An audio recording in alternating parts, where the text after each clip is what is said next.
All right, folks, welcome back. So this is our Monday commentary for ICT Mentorship for December 6th, 2021. And I want to teach you a little bit about navigating small range, low volatility days and give you another tape reading exercise as well.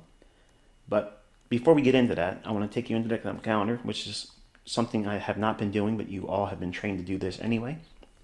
But you can see here on Monday, there hasn't been any real volatility injections except for the pound. And we don't really have a whole lot going into Tuesday either. So we have medium impact news for Euro tomorrow, but as of today, Monday, nothing for dollar, nothing for Euro. Those two markets are in very small ranges, and the range is defined by last week's dealing range, and I'll look at that with you when we get into the charts. But I want you to think about what the economic calendar is communicating. The probabilities for a lot of volatility, in other words, a lot of movement, a lot of energy in the marketplace, it is not showing the likelihood of that. Notice that? It's just a lack of real important medium impact or high impact news drivers.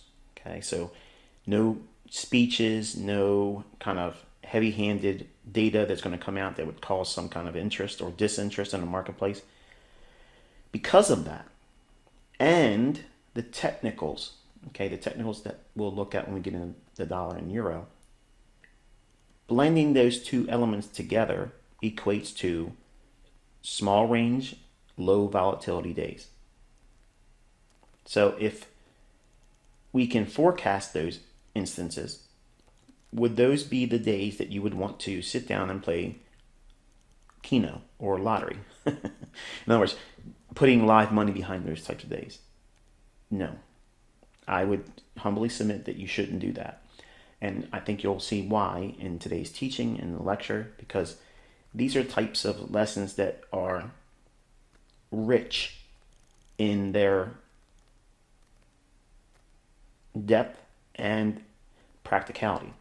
So if you have ever done any trading with live funds and you got into a move and it starts to move a little bit in your favor and you think it's going to go just a little bit more and you get really, excited about if this gives me that couple more pips, oh, I'm going to be so happy because I'll be able to get out, or I'll take half the trade off or more than half the trade off, and I can sit in that really nice sweet spot where I've paid myself, I've moved my stop, and even if it turns around, I'm good. But it doesn't do it. Today, you're going to learn why that happens and how to avoid it. All right, so we're going to look at the dollar index daily chart, and we have the draw on liquidity is still framed up here. Now, I want you to take a look at what's been going on here. We have dollar narrowing into smaller ranges into what is classically referred to as like a pennant or a triangle. Now, while I'm not trying to build the case for trusting these types of patterns, it is noteworthy to suggest that this will eventually lead to some kind of a volatility expansion and movement. Okay, and I'm trusting the higher time frame order flow to be bullish, and I'm looking for that 97.50 level as an upside draw minimum. Okay, and then we have the obvious consequent encroachment, which would be the midpoint of that, and what would be, I guess, looking at eyeballing it, looks like 97.90, maybe 97.90-ish.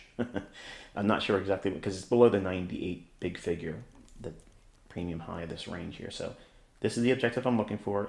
Obviously, you can go to the consequent encroachment, which is the mid part of that imbalance on the weekly chart, and the premium high.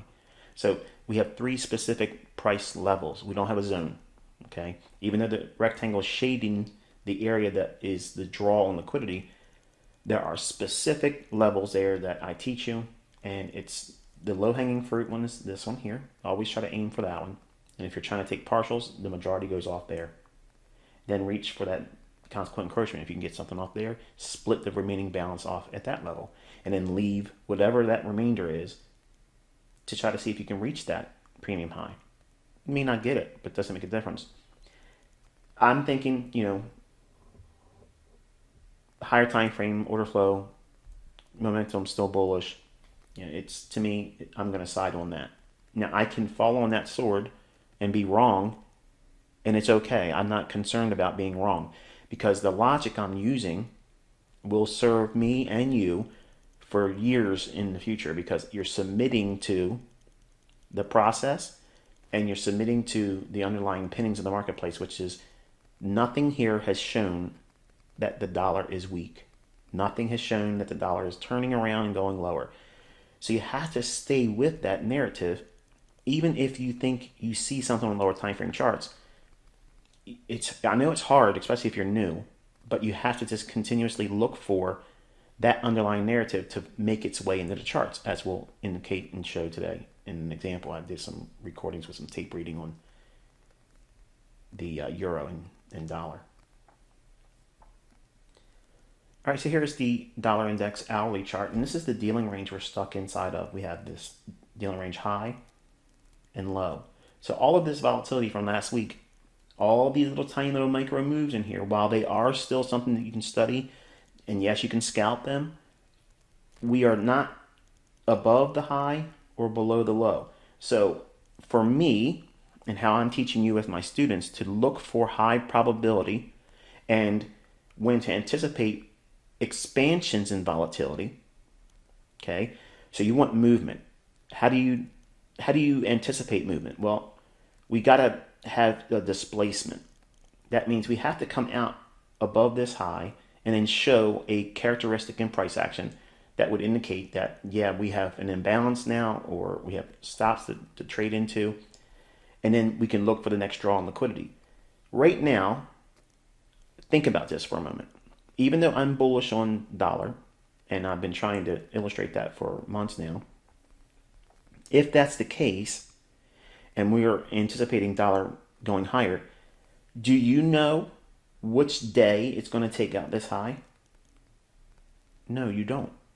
I don't know that either. Now, conversely, what if you're opposing my opinion about what I think is going to happen in dollar? Maybe you think, okay, the dollar's topping out here. Do you know what day it's going to take out that low?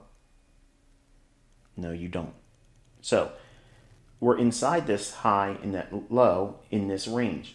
Yes, it's going up like this, okay, but it has yet to break out, and it might not do it. Think about that. It could go real close to it and fail, and then run down here, take out that, and fake out, everybody that would think that the dollar's going to continuously go higher. Because the market established this dealing range here early in the week on Tuesday, everything that's been going on in here is just small micro moves. That's not a lot of movement. So it creates low probability and low volatility. This market will be low volatility until this range low or this range high is taken out, and then there is displacement after. So what does that mean? What does it look like? Well, we want to see this high taken out, create a short-term high, and then run above it again. Then it creates an imbalance that might be useful to see if it wants to go above here. And vice versa, if it goes down below that low, same thing. We would like to see it break out below that low and then create a short-term low and then break below that short-term low, showing and confirming that order flow is bearish. And if we have an imbalance of some kind, fair value gap, institutional order flow, or optimal trade entry, that would, in my mind, give me a narrative to work with. Whereas right now, what is the narrative? We're inside of a range. We're dealing inside of the range between this high and that low.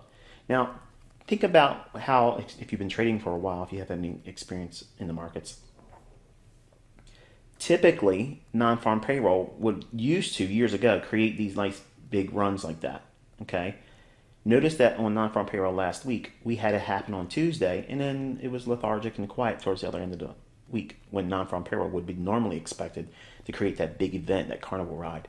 It didn't do that. Notice that? It was reversed. So all the volatility came in on the early part of the week, but as the days went by and closer to the close of the week on Friday, there wasn't a whole lot of activity. And while I was able to show something in tape reading on non-farm payroll, who cares?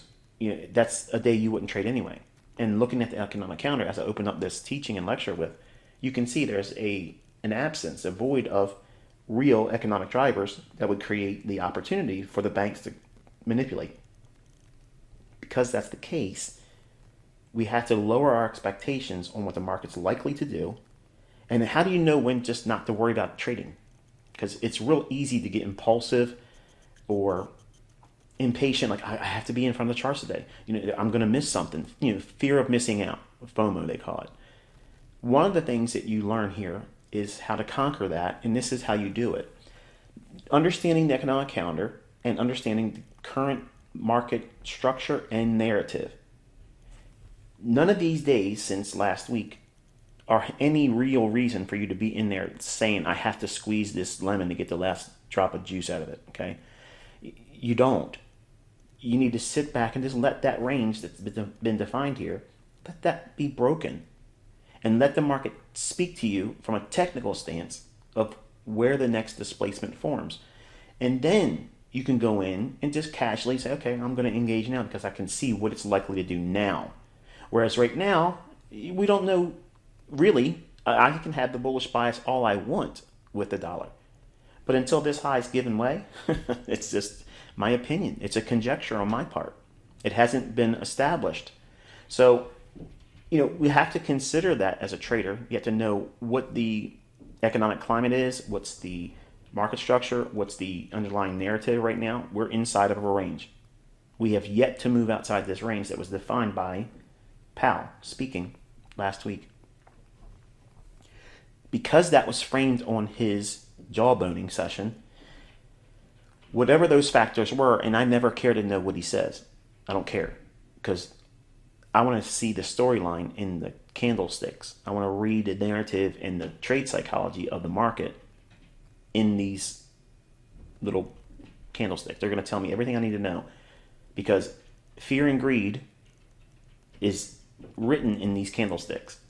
And everybody wants them to do whatever they want them to do. And I'm waiting for them to do what I need them to do, which is leave this range high or leave this range low. Now, don't confuse this with, oh, you're a breakout trader. No, I'm waiting for the market to break out of this holding pattern. And then after it breaks out, then I'm waiting for further evidence that there's another displacement to occur after that. And since we do daily updates, you'll be tipped off to what that is when it and should it form. But until we leave this range, and I know I'm probably boring you to death about this, and some of you probably already got it, but I'm speaking to the ones that really don't understand really what I'm getting at here.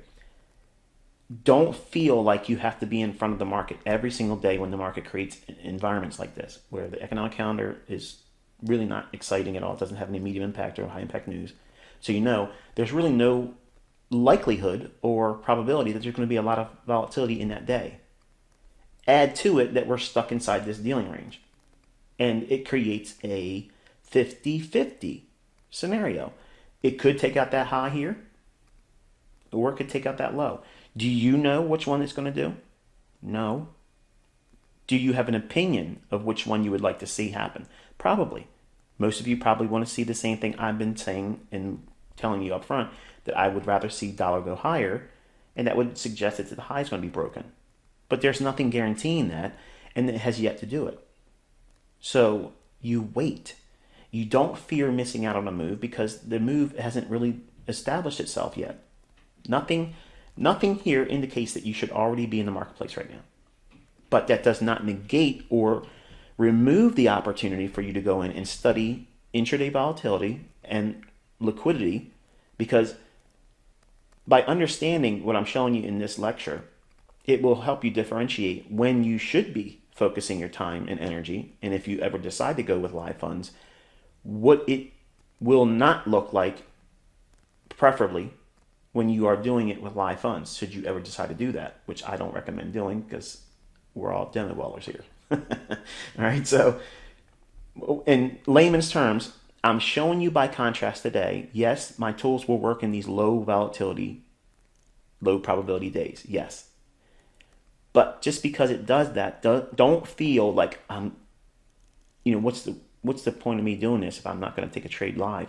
I might as well just get paid for doing it. And if I'm right, it's going to feel really good. Well, what happens if it's wrong? You're going to feel worse. Versus you're honing your discipline, saying, I'm not going to engage right now because it's low probability, but I'm still going to tape read, I'm going to do annotations, I'm going to watch it live or watch it play back in the replay button if you have no opportunity to see it live. And you get that experience. And by having that, it is retained in your subconscious. So that way, when you do look at the economic calendar, it does have medium or high impact news events, and the market structure is supportive of a larger magnitude volatility expansion intraday or over the next couple of days, which is not clear at this very moment. Then you'll feel more confident that yes, risk assumed under those conditions is worth it. Whereas right now, it's iffy. It's 50-50. It could be or couldn't be. And you don't want to be executing with money that you could lose on low probability conditions like that. So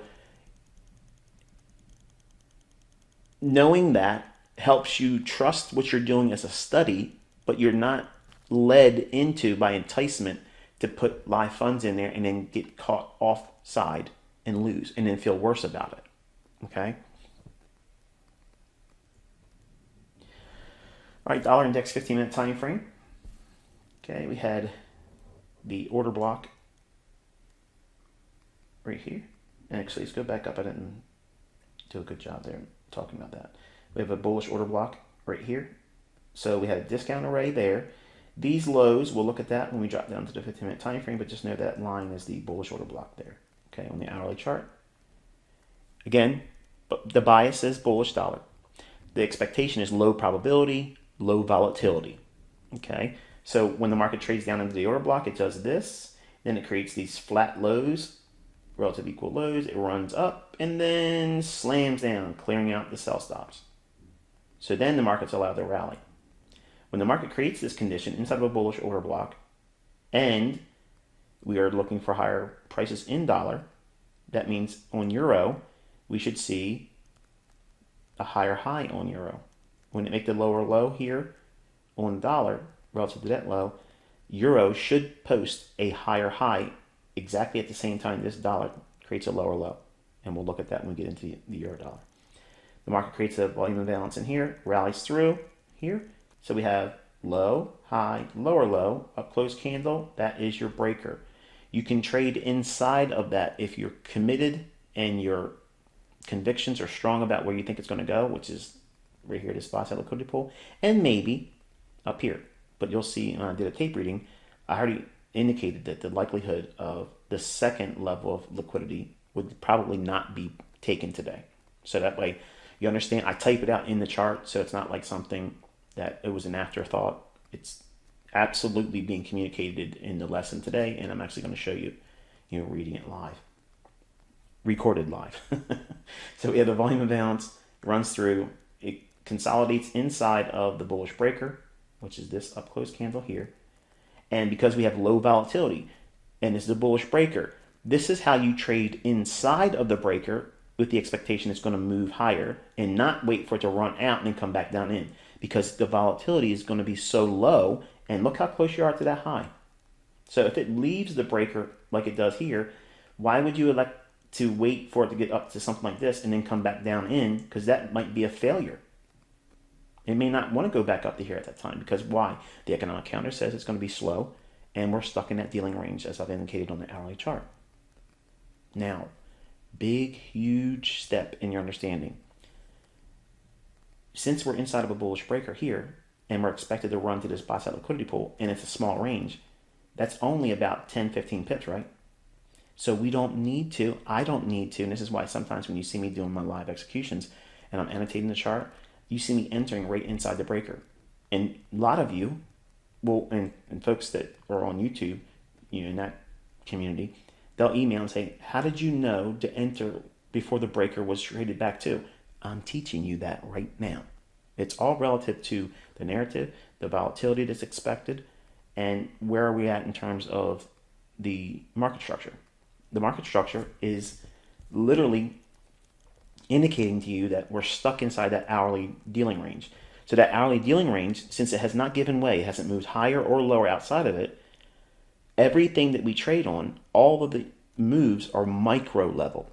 They're not sustainable runs. They're not big, long trending moves. They're just running for the nearby liquidity. So if we've seen the sell side taken out here inside that bullish order block, and then we had this bullish breaker, while the market's trading right in here, you can be a buyer there and expect the market to expand on the upside, but not to the degree where it's moving hundreds of pips, just running up to take out this buy side liquidity here. And because it's in a low probability condition and low volatility day because of the economic calendar, it may not take this high out. So this is where you take the majority of your trade off or all together take it off. And then you won't suffer these types of deep retracements. Euro-dollar daily chart. Okay, you can see here we have the market. It looks still heavy to me. Okay, and if we take out the rejection block on this candle here, on a closing basis, that to me sets the stage for a run into here and maybe even higher, maybe a reversal. Okay, because I'd like to see it just wilt and go lower. And we have ZOO tomorrow on the economic calendar for euro-dollar, so we'll see if that's going to be any impact or not. But I'm thinking down here still, I'd like to see it draw down into that imbalance a little bit more. And I like that 111.68 level still. If we lose this imbalance and it trades below it, there's a small little fair value gap also at the 110 level on euro. But I don't want to draw too much attention to that or cheerlead it right now because we don't know. I don't know if it's going to break out of that hourly dealing range like I would like to see it do. So don't read too much into it. I'm just suggesting that to have it on your chart for your own studies. All right, here is the euro-dollar hourly chart. And again, you can see where we traded from last week at old imbalance during the PAL session. And small little ranges, dealing lower, hasn't taken out that low yet. And nothing suggests in the clearest terms that it's going to. So that's why you have to be very careful. Try not to marry the ideas that you're getting in on these trades with or try to impose your will on it. It's not a bad thing to have your convictions about what you would like to see, but don't hold fast to that so hard that you can't be flexible if the market shows you clear indications that your initial idea or analysis was not in line with the marketplace. You know what I just said there? Wrong. In other words, I'm wrong or you're wrong. But it's less painful and it doesn't sting as much to your subconscious and your ego when you say your first or initial analysis was not in line with the marketplace. A lot more receptive when it's spoken like that. And that's how you put it in your journal. You don't talk toxic or negative about yourself saying, oh, I got that wrong, or I got that wrong again, or this isn't working for me. If you do that, you're feeding yourself toxic narrative. Not narrative in the sense of the market, but narrative as a characteristic trait for you as a personality trait, let's put it that way. You're feeding yourself the negative aspects of the things that you're doing versus finding the silver lining, okay, and keeping yourself on a positive learning curve because you can't learn this right away. It takes time. It's so many variables. There's so many things that you're going to encounter that will help you find what your specific setup is that you're going to wait for, and when it forms, you're going to go in there and trade with it. I don't want you looking for your specific trade of choice or setup or model, okay, in these types of conditions. Because if you do that, you're going to feel like you have to trade because you put yourself in front of the charts, and you're going to fear missing out a move.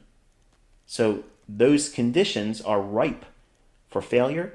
They're ripe for drawdown. And then if you have a losing trade and you don't have convictions or discipline or responsibility, that's the first step to blowing your account. That first losing trade that you did, and you should have never taken the trade in those conditions, as I'm teaching you here.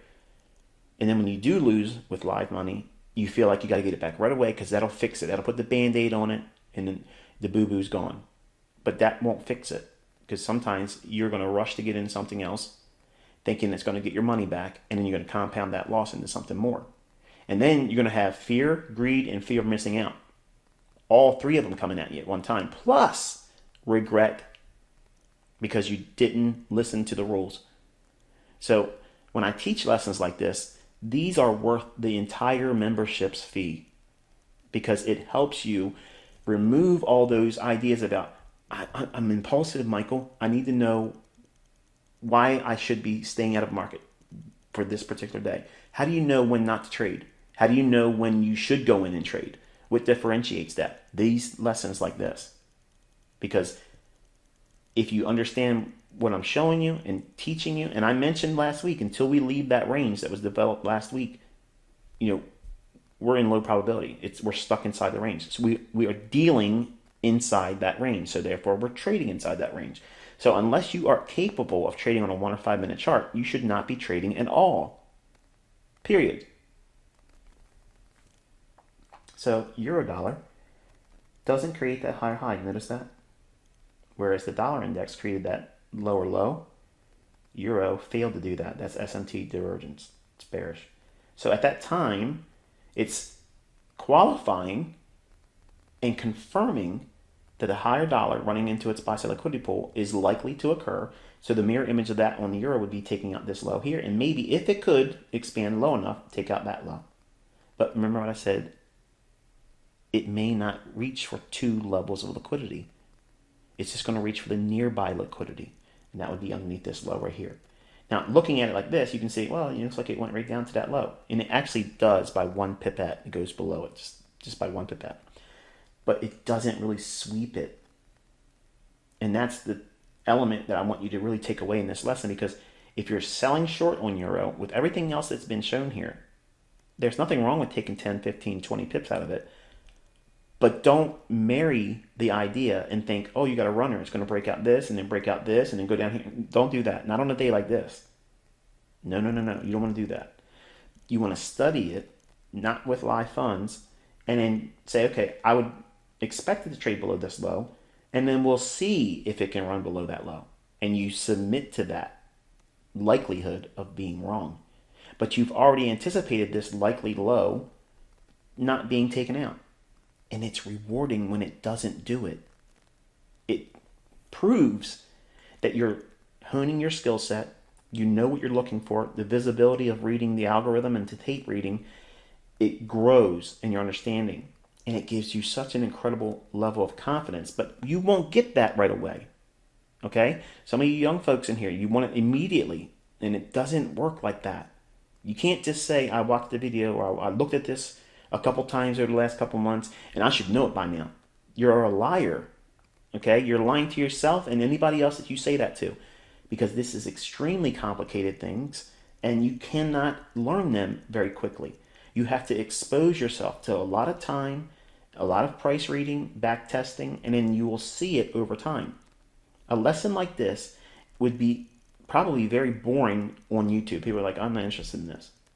And that's the reason why most of those students that would have the view of this type of lesson, that's why they quit. That's why they fail. That's why they'll say these concepts don't work, because they don't know how to plug and play the concepts in the right market structure, in the market environment. We are inside this dealing range. It has to leave that. The algorithm is stuck in small ranges until this range is taken out. And I want to see the dollar go higher, but I don't personally care if it does, because I'm looking to set up the next stage of trades after this range is given way. I have a preferential choice of seeing higher dollar, but I'm flexible, okay? I'm flexible in the sense that, okay, I might be offside in my expectations, and it may go lower. I don't care. It's not going to demoralize me. It's not going to wreck me. It's not going to ruin me. It's not going to change the delivery of my concepts. It's not going to make them less effective. It won't reduce me as an analyst. It won't change my ability to find new setups. You see where I'm going with this, right? Okay, so I'm not making this trading day a be-all, end-all, panacea, or definition of my prowess as an analyst or trader. I'm just looking at, from a realistic point of view, the probabilities are low. The volatility is expected to be low. So therefore, I should be executing on a very low time frame and have my low-hanging fruit objectives clearly defined, and it's the nearby liquidity. That's it.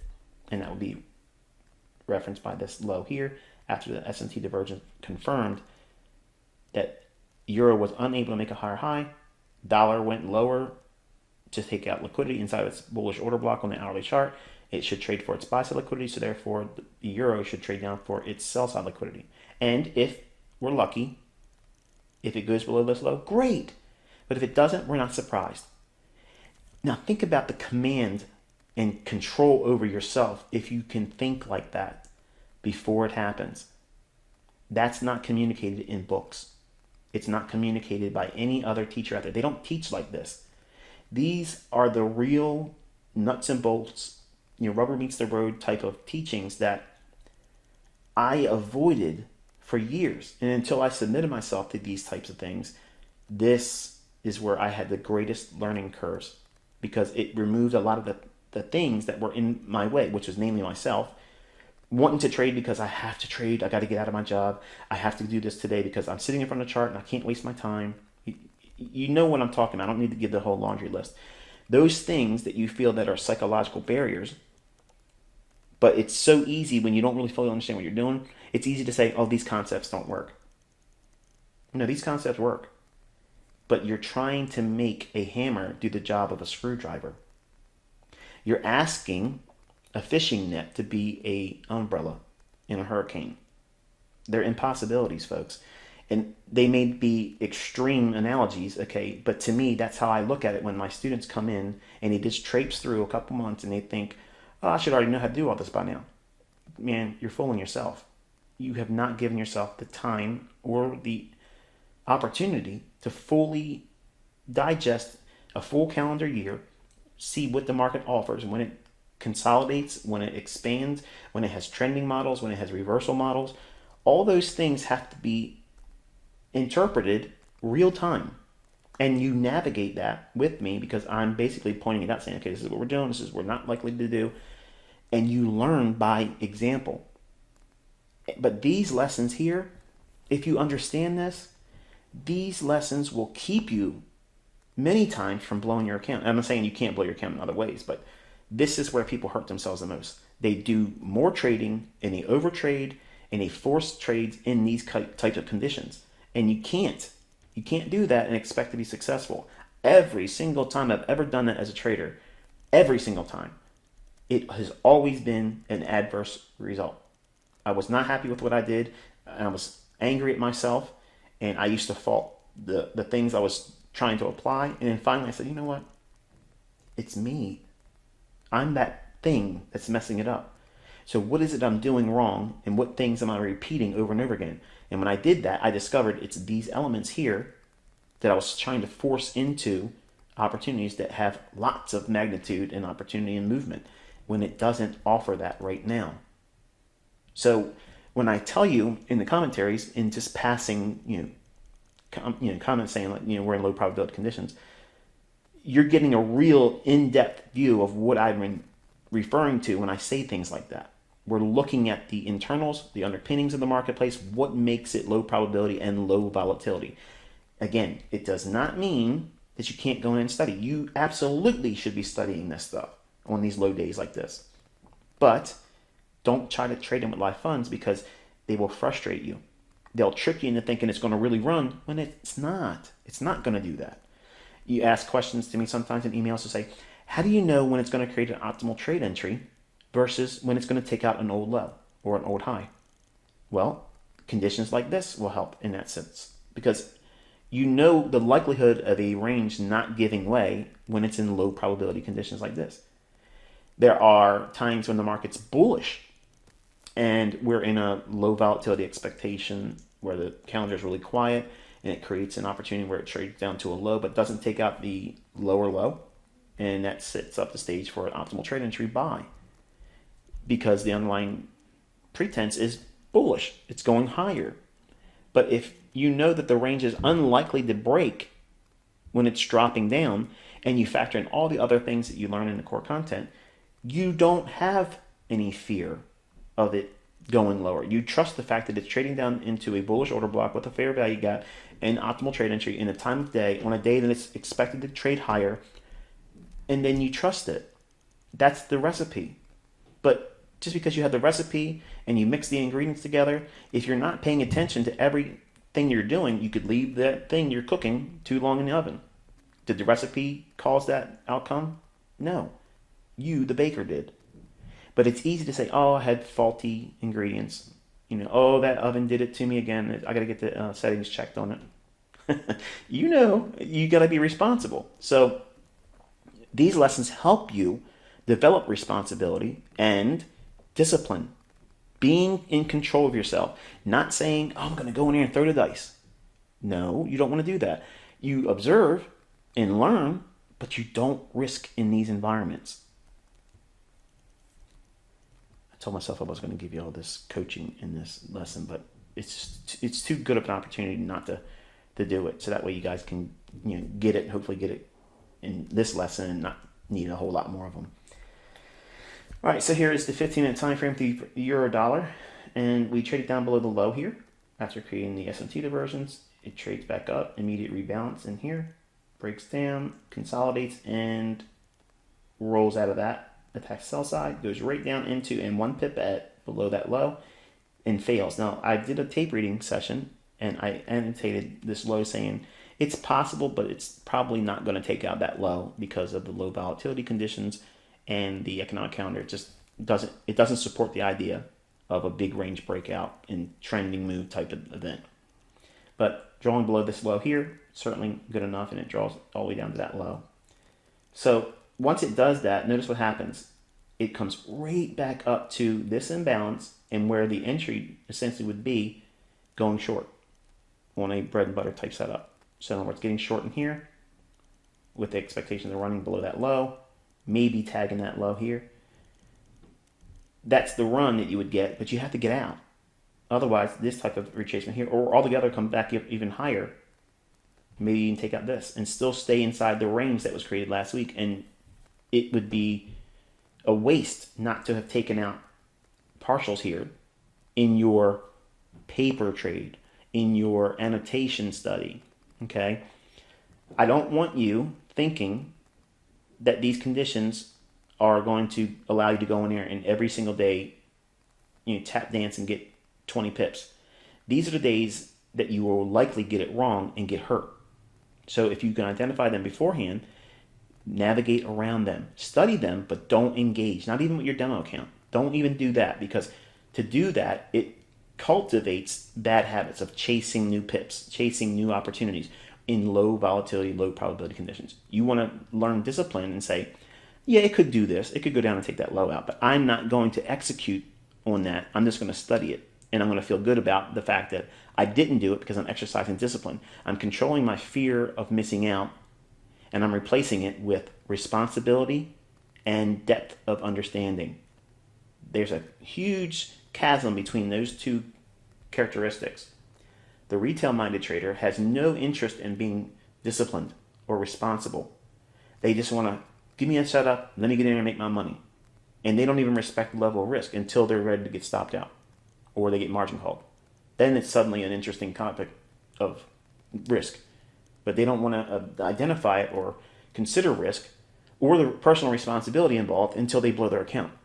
But then at that time, a retail trader will say, oh, it's the guy I learned from, or it's the system I tried to use, or the methods don't work, or it's the broker that did it to me. That mindset is someone that's never going to succeed versus someone that says, okay, these are the things that keep repeating in opportunities that are low probability. So it's profitable for me to understand in great detail what they look like so I can observe them. So therefore, in the future, when I see them coming, they're like a landmine field with signs of don't step over here because there's landmines in here.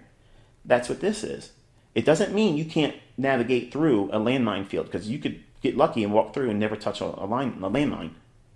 And that's what retail traders do. That's exactly what happened with me. When I first started trading, I got lucky and I had a period of luck. So it's easy to think you have skill, and you didn't. You just got lucky and didn't step on a landmine. But then eventually, in the following year, I stepped on a landmine field, and everything I stepped, it just blew another appendage off. And finally, I was like, I got to stop and figure out what I'm doing wrong. This helps you avoid all of that, and it gives you peace of mind. Doesn't it interest you? Stop what you're doing right now. And if you've been bored up to this point, shake yourself. Take a deep breath and think, How much more confident would you be if you know where you're likely to get it wrong and you avoid those conditions? Wouldn't you feel good about yourself if you knew what that was in advance and you had the discipline to say, I'm not even going to worry about putting on a trade, not even a demo, but I'm going to study it with the expectation of trying to read what the tape's going to do. And I'm going to feel good about the fact that I've done that because it's responsible and I'm in control of myself. That builds discipline.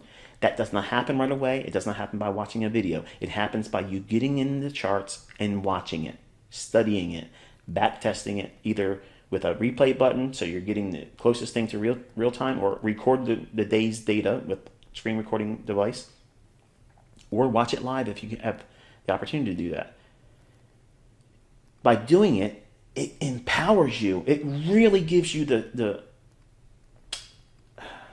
I'm really reaching for a word because everything I've said here, it doesn't really fully capture the mindset that it gives you. Because as a mentor, I get so many questions about how do I know this and how do I know that? Because of these types of ideas and concepts blended together with experience. So when you understand how they all fit together, this is why you understand more when you have a lesson like this, that you just can't take 1 month of core content and say, oh, I really like that, and now I'm going to know how to trade. No. You have to have the complete, comprehensive understanding of everything I'm teaching. And I'm not spreading it out so thin to keep you here longer just to get money. It requires time, folks. It requires time. You have to have these instances where they creep into the market real time. And when those happen, and they happen a couple times a year, you need a full calendar year. So that we have experience, you know that these things still communicate to you what the market's likely to do, but it is not an invitation for you to go in and lose money because you're not properly defined as a, responsible, disciplined trader. You have no discipline. None of you. You're so new at this. Well, I say that, folks, just know I'm talking to the 2021 group. You don't have the discipline yet. These are all new weapons, okay? You have not been fully trained how to use them. You're trying to put a clip of rounds in your firearm that you've never had an opportunity to fully handle yet and learn the safety protocols to holding them and using them safely. Many of you, especially the men, think, oh, wow, this is something new. This is something awesome. He taught a new entry technique or this or that thing. And I want to get out there and be Rambo and just level everything and empty your clip into the marketplace and then take off with all the money. That's imagination. And imagination many times can get you in some serious trouble here in the marketplace. So you want to be disciplined. You want to be mature about what your expectations are and sober-minded. And all those things are a result of knowing these types of events and these conditions in the marketplace. So, before I go into British Pound, doesn't it make sense to know this? Like it removes fear. It removes the impulse that you have to be in there every single day, and it defines when you shouldn't be. How much more effective would your trading have been and your learning if you could have applied this idea and mindset to knowing when you shouldn't be in the marketplace, but still knowing that the market's going to move around, yes, but reducing it to, okay, I don't need to be in front of the charts today. How much better would your learning curve have been? And or if you mistakenly made live trades before you knew what you're doing, how much money could you have saved yourself by having known this? I can personally submit that I would have saved myself a lot of personal pain, a lot of grief, and a lot of money, and lots of accounts, because I blew lots of accounts when I was a younger man, 20 years old. I just didn't care. The money wasn't the fear. The fear was I was never going to learn how to do it. And I just kept plugging. I'm thankful that I've learned these types of lessons to help control myself, but I can't just dump this into your understanding. You have to get in the charts and see it for yourself. And the way you do it is what I'm showing you here. All right, finally, we got to British Pound. I promise we won't be here long. All right, so we're looking at the daily chart for cable, and this thing still looks heavy to me. Okay, I think it still wants to go lower because that's in concert with the idea I have for the dollar index likely going higher. It doesn't mean I'm right, doesn't mean I will be right, it just means that I'm favoring the lower side on the downside on cable. On the hourly chart here, just a real just sloppy day. I mean, it's gone back to a rejection block and then sold off here with strength on the dollar, just to an imbalance in here. These lows here, I think they're suspect. They may want to take those out. I'm not suggesting with any degree of certainty that it's going to take out the low here. Obviously, that's the scenario I would like to see because the higher dollar would fit this model of taking out that low. But I'm just thinking here because we have Tuesday's economic calendar. It's not a lot going on. So if we do have any breakdown on the cable market, just factor in here. In this instance also, it might just go down below these lows here and not take out that low. Kind of like a similar idea that it happened in the euro. I'm not trying to press that one too hard, but just consider that also if you're watching cable. And again, here is the intraday price action for British pound. Starts off running, pulls back in, and one more run up into, again, just the rejection block. And this run is inside this dealing range, which is, again, another dealing range it's stuck inside of, plus the one from the hourly chart from last week. So it makes it more difficult, and it makes it hard to find safe entry points and manage your stop loss. That's the benefit I've learned in my own observations over the years, knowing what I'm teaching you in this lesson. How to stay out of the marketplace, even though it might move around a little bit. The little bit is the real characteristic. I don't want to be in something that's not likely to have a lot of movement, because if you have a lot of movement, it's forgiving. You might not get a trade that pays out, and if you get stopped out, but it's still moving around, I can probably go back in again if things are still there with time and price for that day. I could probably pair that loss to something that's more manageable, or altogether make it back and then show a profit. While that's not important, it's just better to try to take some of that loss away, but not force it. You have better opportunities when the market is likely to have bigger range expansions intraday versus the low expectation and low volatility days like this. And you don't know where the clearing entries are going to be. You don't know how to really work your stop loss in without them coming back deep against you in some kind of sporadic move just to run off on the liquidity that would be otherwise trailed up. In other words, these are the days that could potentially be squirrely or just staticky, where, yeah, it might go to where you think it's going to go, but did you hold that trade without getting stopped out before it gets there? That's what I'm kind of trying to communicate to a layman that's listening. All right, Bitcoin. Just want to comment on this one before we go into the tape reading portion of this commentary. As I mentioned in this community, I mentioned that how we're up in here, we're looking to break down. I mentioned that these lows here are suspect, and I felt that, and I made this comment public on the community tab months and months ago, that I didn't see anything above 62,000, and while it did go higher, obviously, it's failing here.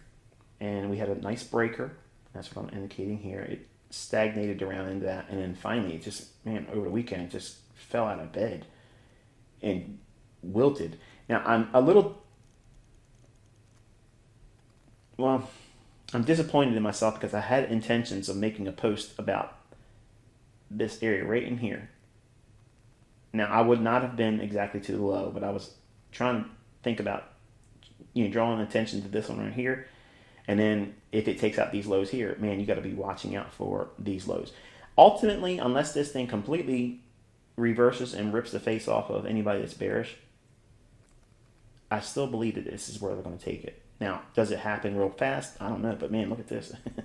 It dropped, like 20,000 points.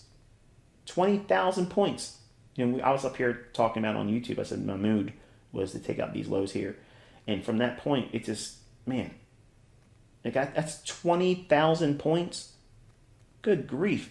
That's enormous. I'm not sure.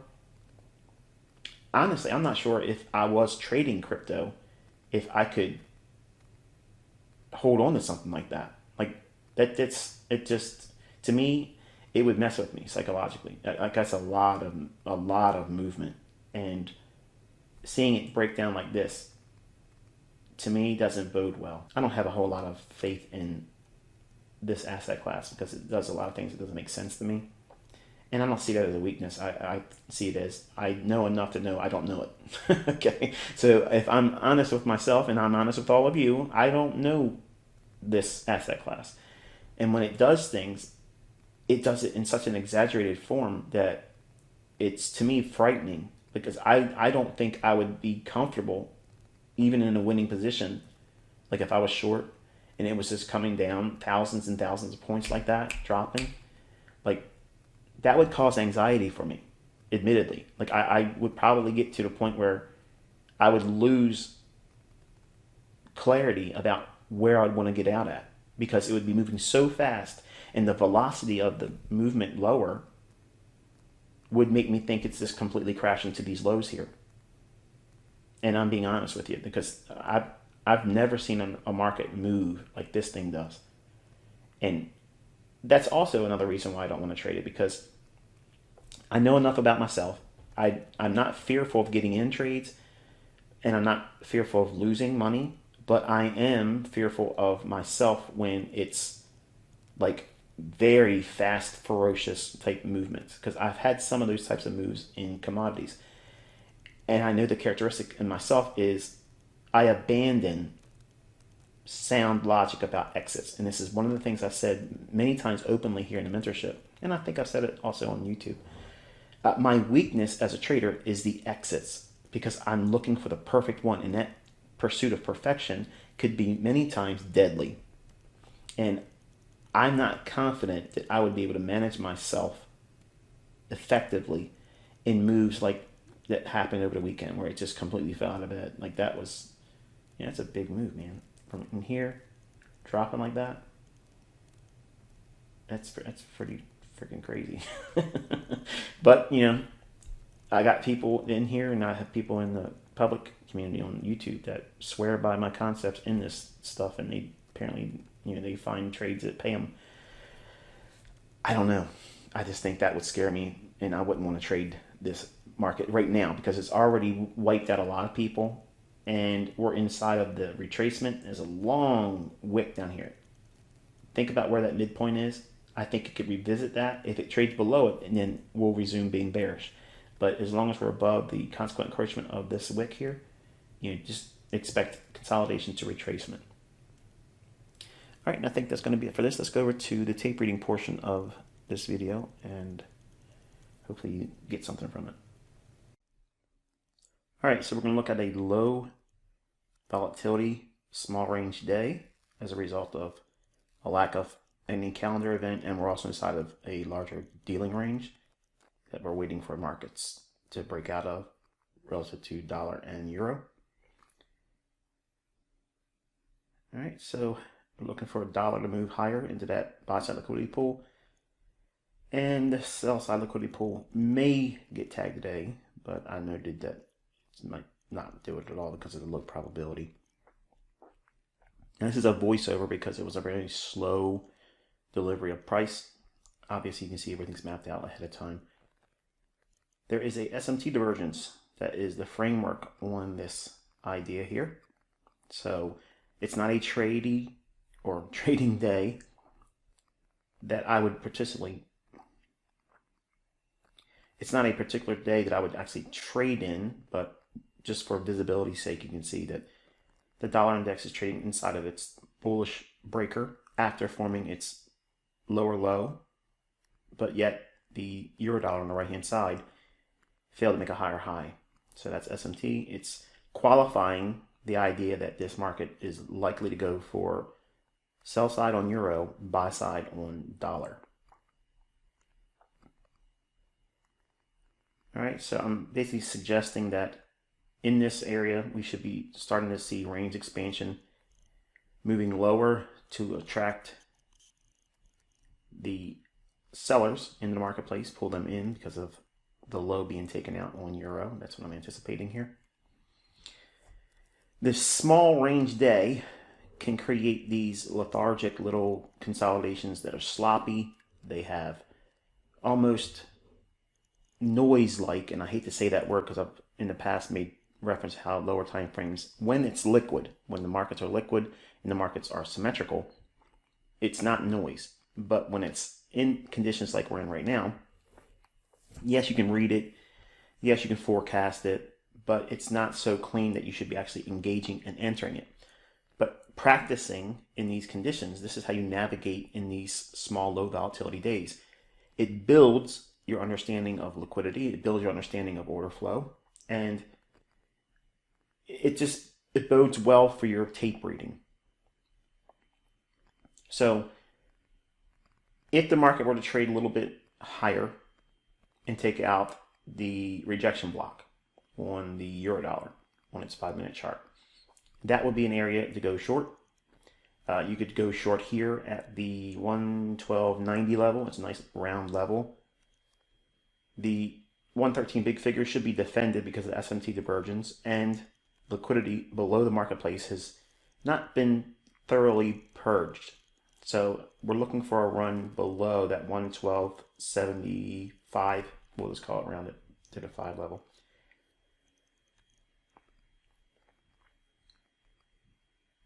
Okay, and the dollar index has a small little volume imbalance. I'd like to see that stay open, act kind of like a small little micro breakaway gap type event.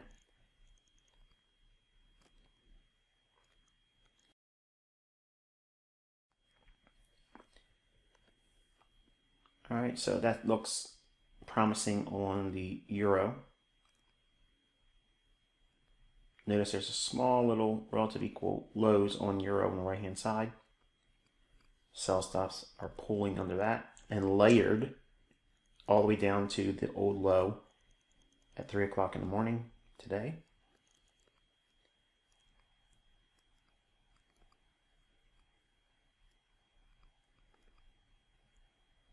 And this is really sped up, so I've compressed like 90 minutes or so, almost 2 hours, I think.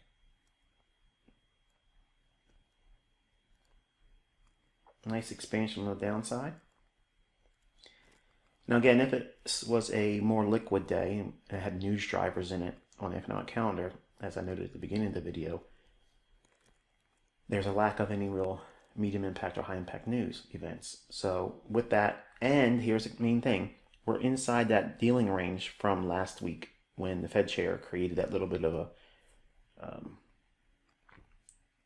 expansion in volatility. And then since that day, on Tuesday of last week, it's just been reducing smaller and smaller and smaller. Now, obviously, you saw on Friday, an example of tape reading with non-farm payroll. And I'm not going to sit here and try to promise or even try to do an every single day tape reading event. But today was a good example because I wanted to show you the elements that are going to lead to you trying to use live funds and failing or being very frustrated. And it's going to be in these instances where you have the technicals there, but it's going to be very lethargic in getting to like the second layer of buy side liquidity. Now we just purged the sell side there on euro. So that would be enough. That's a nice little bread and butter setup. Get yourself paid and get out of the trade. But that old low, I just scrubbed those two, it has low probability of trading through that, much in the same way that the old high on the dollar index, that not the one that's being ran out on dollar now, but the one to the left of it. So we have buy side taken on dollar. Now the higher time frame buy side liquidity pool on US dollar. That one's highly unlikely to be traded to. Now, notice what we're seeing here on euro. It's trading right at the old low. But notice the notation I have here. I said it might do it, but don't hold your hopes up too high with it. So you want to be taking your profits and having a very small portion of the trade open in case it runs. But because of the lack of news and the fact that we're inside that larger dealing range that was created last week between dollar and euro, the likelihood on a low volatility day with no real news of running out that low, once it's taken a nice liquidity pull out, as we see here at the 112.75 level, we've essentially purged a nice pool of liquidity. that has seen a run higher. So the London high and the New York high that failed to make a higher high on euro, that should have been higher high on euro when the dollar made that lower low. That SMT divergence, while it did confirm, it does not create the timing aspect. It's the qualifier that this move, while it is very small, it's very micro in terms of magnitude, 15, 20 pips. That's enough to, again, butter your bread.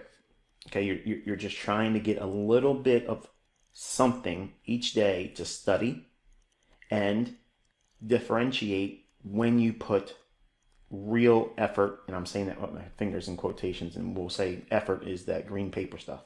Okay, because I'm not trying to entice you to use live funds. That's one of the caveat emptors, coming into here and being in the mentorship, is we talk only in demo and hypothetical conditions. But the way you would differentiate high probability conditions is this is a low probability condition. Now, altogether, we can see that it still is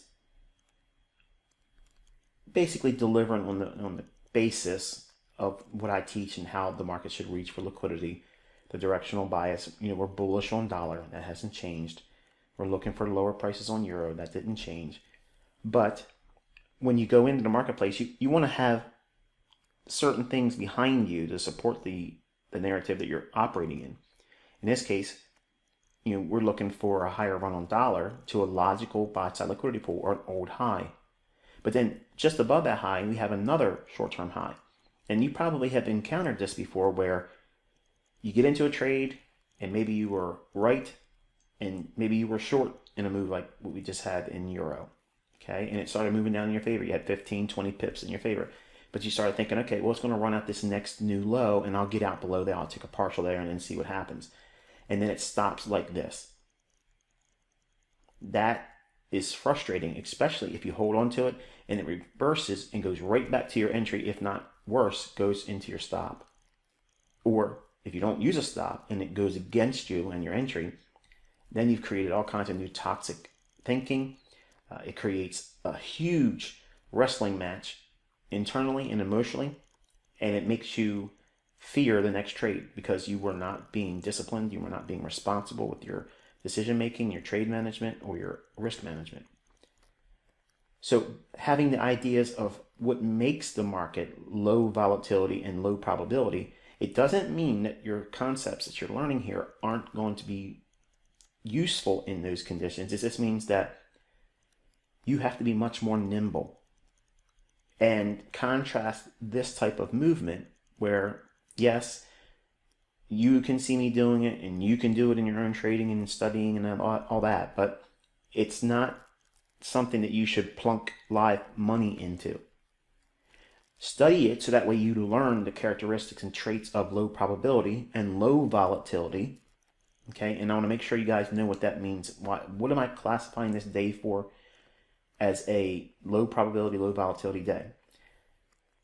The economic calendar had really no medium impact or high impact news events. So right away, you already know that it's probably going to be quiet. Then you have to refer to the market structure. Market structure last week created on Tuesday, it had this nice little volatility expansion, a lot of excitement. And then ever since Tuesday, it's been going in smaller little ranges, smaller little ranges, smaller little ranges. The daily chart on the dollar index is creating like a pennant, like a triangle. It's going smaller and smaller and smaller. So while I'm not trying to push the issue and be a breakout trader and predict the breakout direction, I'm staying with the bullish undertone of the dollar. But with that in mind, I'm just using very small, lower time frame 5-minute charts, and now obviously 15 minutes to reflect the liquidity pool in the dollar.